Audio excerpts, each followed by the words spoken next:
Industry 6,000 కోట్ల turnover చేస్తోందన్నారు. Product కి advertisement, brand ambassador, marketing లాంటివి లేకుండా కేవలం డిస్ట్రిబ్యూటర్ల ద్వారానే కస్టమర్స్ కి చేరుస్తామంటున్నారు. ప్రభుత్వంని ఒప్పించి సార్ చెడు ఉంది, మంచి ఉంది, ఆ మంచిని చెడుని గుర్తించండి అని చెప్పి ప్రభుత్వం ఒప్పించి ఈరోజు గైడ్లైన్స్ తీసుకున్నాం. ఇప్పుడు ప్రజెంట్ చూసి దాదాపుగా 6,000 కోట్ల రూపాయలు మేము మా మెంబర్షిప్ కంపెనీ చేస్తాం. ఇంకా సమాజంలో దీని పట్ల ఉన్న దురభిప్రాయం పోగొట్టగలిగితే 60,000 కోట్లుగా రాజ్యాంగం.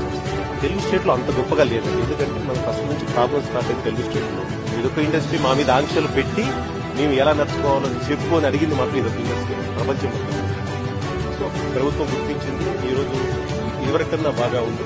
బట్ ఈ మనీ సర్క్యులేషన్ కంపెనీలు అన్ని పోయే వరకు మాత్రము మేము డైరెక్ట్ సెల్లింగ్ ఇండస్ట్రీతో ప్రత్యక్షంగా పరోక్షంగా 6 కోట్ల మంది ఉపాధి పొందుతున్నారని ఇండస్ట్రీ నిపుణులు చెబుతున్నారు. ప్రొడక్ట్స్ తయారు చేసే ప్రాసెస్ నుంచి వాటిని డిస్ట్రిబ్యూట్ చేసే వరకు ఎంప్లాయీస్ పనిచేస్తారు.